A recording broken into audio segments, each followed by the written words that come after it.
Now, the news. CZ just released one that has potential to set things right in the gun industry. It's called the Shadow 2 Carry. Now, for those of you that aren't fixie-riding beer snobs, the Shadow 2 is renowned as one of the best modern pistols out there. It's widely held as being very accurate, comfortable, and super fast to shoot. This thing that is coming out is its little brother. So, assuming it didn't grow up without a father, it should be pretty good. The barrel is 4 inches long, the mags hold 15 rounds of 9mm, and it weighs 30.7 ounces unloaded. Yeah, it's heavy. That's not light by any means, but it could eat up recoil impulses like a scooter driver at Walmart eats up welfare dollars. My buddy Mike over at Tactical Considerations has a review of this thing already, and even though he sort of dinged it for only coming with 2 mags, rah-rah on that, he says it's pretty good overall. Link to his review in the description. The gun actually hasn't made it over to the CZ USA side of things yet, because why bother informing your customers when you launch something new, am I right? So I had to dig, and I believe the MSRP will be right around $1,400-ish, maybe $1,450. And at that price, is it the best thing to hit the market? That's a little pricey. That's going to be tough to say. There are a lot of good guns on the market for less money. Sound off in the comments with your thoughts on that. Welcome back to another episode of the Gun Collective News. I am John Patton. Hello, thank you for being here. Welcome, all of those sorts of things. We have a ton to cover, so I won't plug GunCon more than telling you go buy a ticket.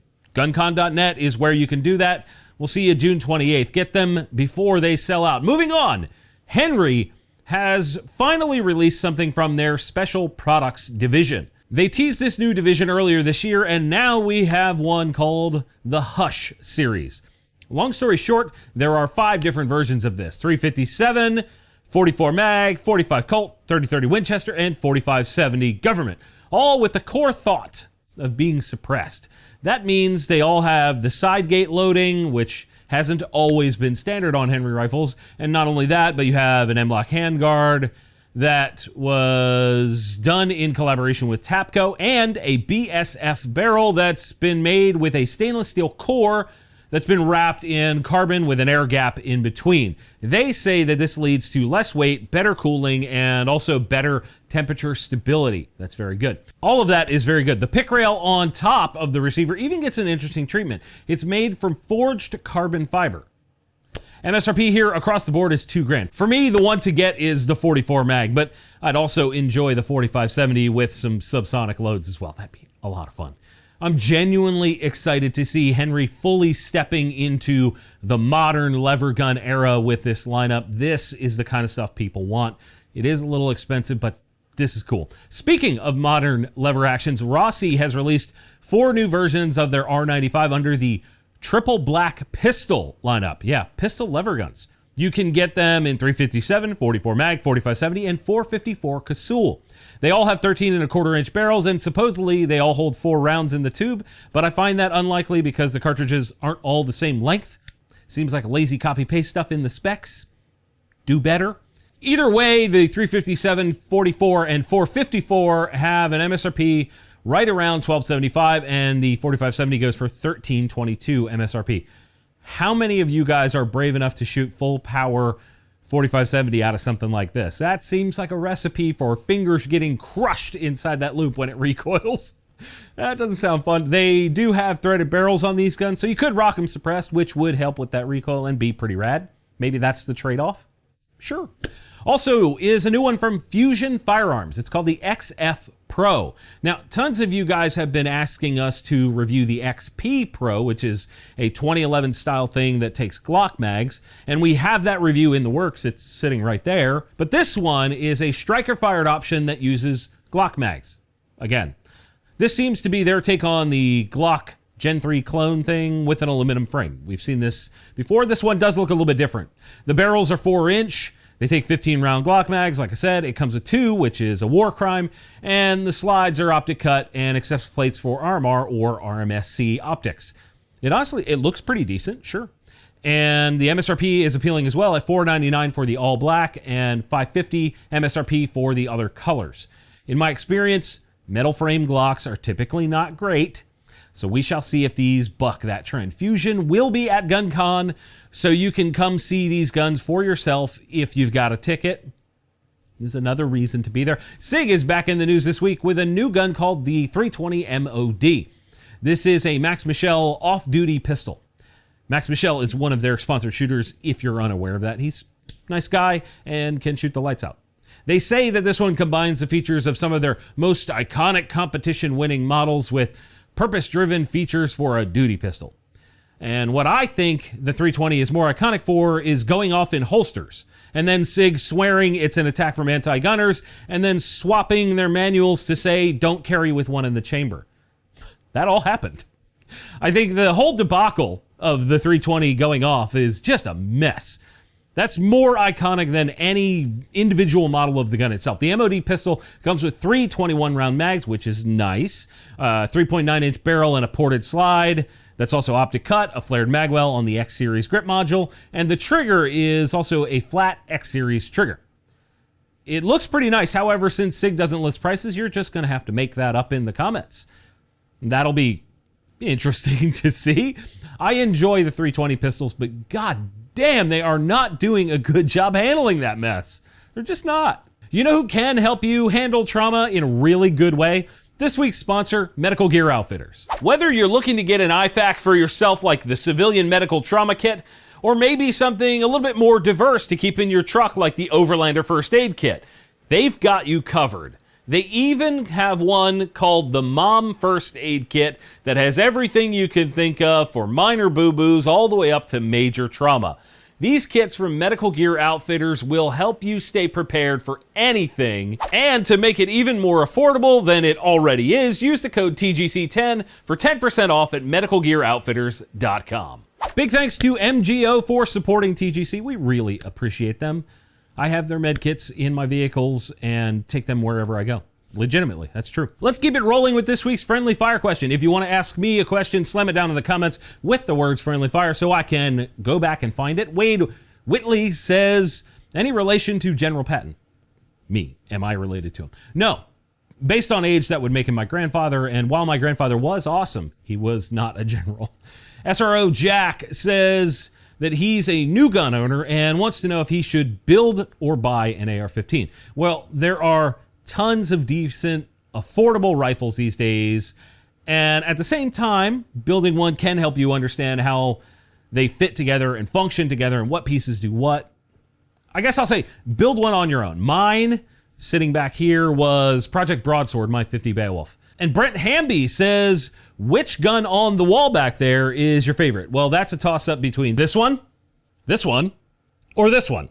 This is the first AR I ever did, Project Broadsword. Or maybe even these. These are AMT Automags, 30 carbine and 50 AE.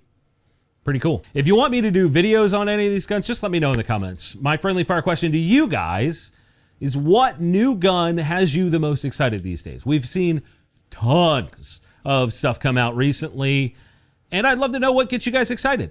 Okay, how's about some more new stuff? High Point has surprised us all by releasing something more modern, in my opinion, than anything else they've ever produced. It's an AR-15. And now that you're done laughing, let's go over it.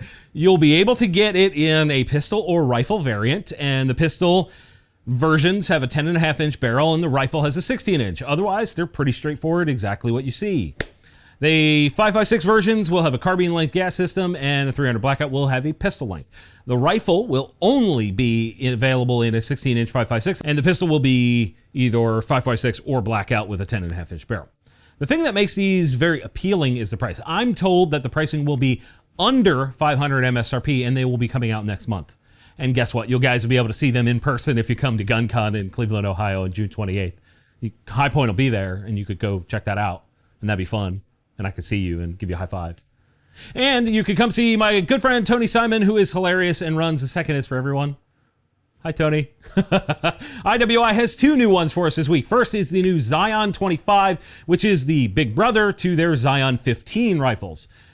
This is pretty exciting if you ask me, because I think the Zion 15 is a really good value. It's a really nice rifle for the money. The 25 will come in 4 different versions: a 16-inch 308, with a 1 in 10 twist barrel, an 18-inch 308 with a 1 in 10 twist, a 20-inch 6.5 Creed, and a 22-inch 6.5 Creed. Weights range from 8 pounds 14 ounces up to just over 10 pounds on the long boy.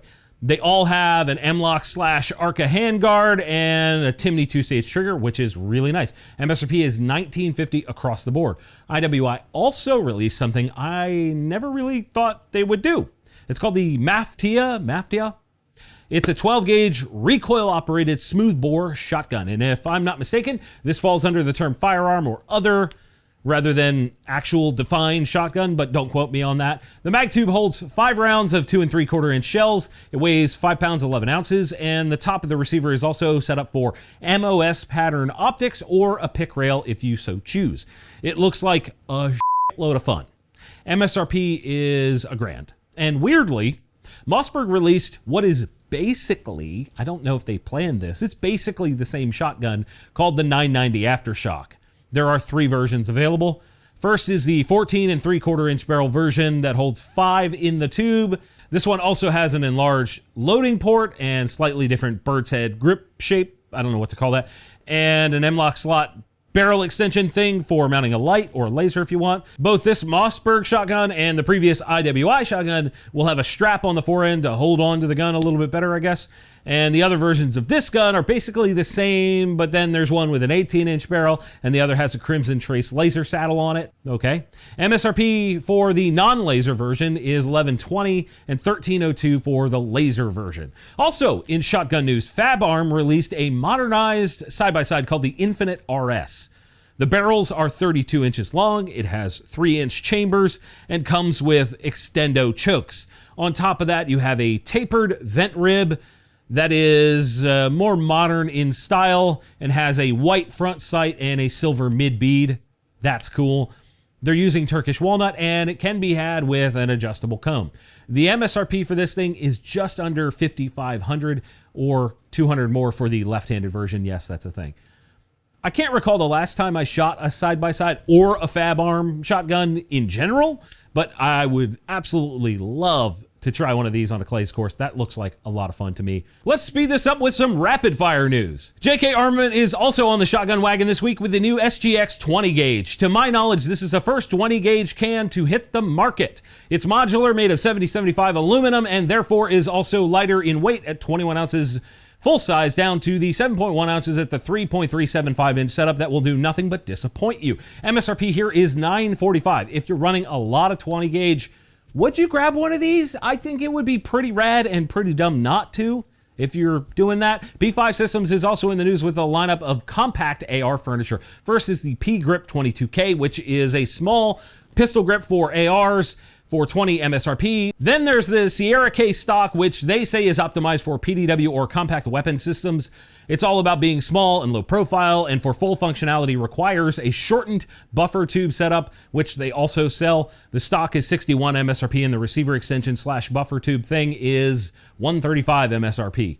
Sierra Bullets also released something called the Match King X. The regular Match King is widely known as an excellent bullet family, and this builds on that. They are said to have a softer lead core and tapered nose, which is claimed to give better terminal performance. So with that in mind, you could compare these to the ELD-X projectiles from Hornady. Basically match bullets that you hunt with. Neat. They are initially available in 2 30 cal versions, a 270 and a 6.5 bullet, with prices starting at 60 cents per bullet projectile, not ammo. 60 cents. Woo. Savage has a new version of the AccuCan out called the AC30 BOB, or back over barrel, which is exactly what it sounds like. Some of the can goes over the barrel itself.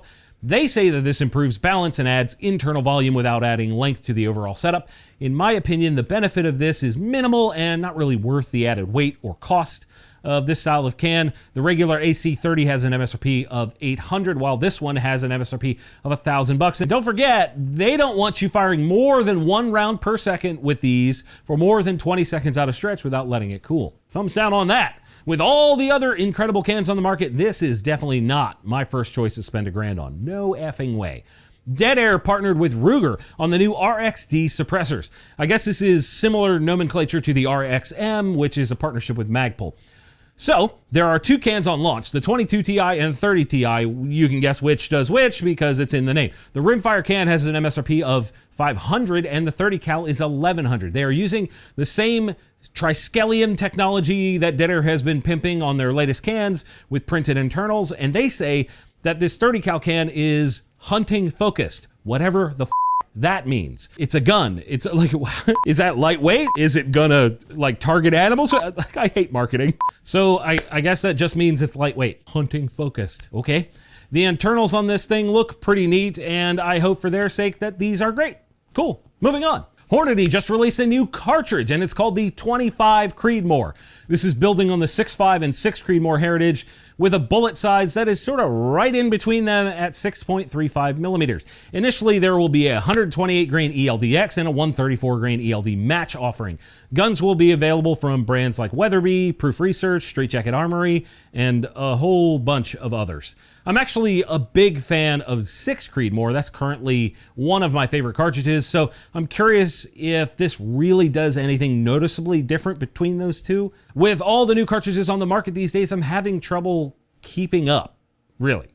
I don't know what's best out there. I'm working on a 300 PRC build for a video, and we want to do something here at TGC with 338 ARC, but I haven't found a rifle for that project yet. If there are other calibers you guys want us to mess with, sound off in the comments below and we'll try to do something with that. And in industry news, the Struggle Bus has come to claim two brands this week. Delton announced that they are closing the doors after being in business for 25 years. When I first got into guns heavily in 2012, 2013, they still had a decent name. You could see them in gun stores, but they seemingly failed to innovate or grow at all, and that combined with a race to the bottom AR market, that seems to have killed them. They're done. Delton's gone. And not to be left out, SCCY or Sky Firearms is also reported as dead. Their social media is gone, and folks are saying they owe their suppliers a ton of money as well. Again, this is kind of earned. They tried getting away with an outdated pistol design for years, and it seems like it bit them in the ass. Maybe being the cheap option isn't always the best option. And last but certainly not least, we have a deal of the week. Now, this product just launched yesterday, and normally Caldwell does not do discounts on brand new products. However, I checked, and my code TGC10 will save you $22 off the brand new Claycopter. And if you use our link, you'll get 20% off of just about everything else on their website. They don't typically do discounts on the new stuff, but I found a code that works, so go use that with the link in the description before they figure out that that's happening.